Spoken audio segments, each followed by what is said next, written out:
अस्सलाम वालेकुम। मैं मोहम्मद आसिम शाकर और आप देख रहे हैं मेरा YouTube channel daily health idea. बड़ा हुआ पेट कम करने का आसान और मुजरब नुस्खा। चर्बी कम करता है।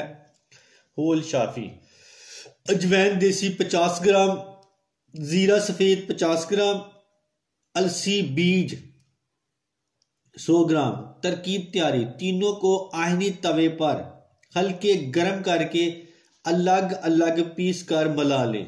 तरकीबें इस्तेमाल: सुबह नहार मुंह 1 चाय का चम्मच, रात को सोते वक्त 1 चाय का चम्मच खाएं। इसके बाद कुछ नहीं खाना पीना। इंशाल्लाह लटका हुआ पेट अंदर हो जाएगा। 1 से 2 माह मुसलसल इस्तेमाल करें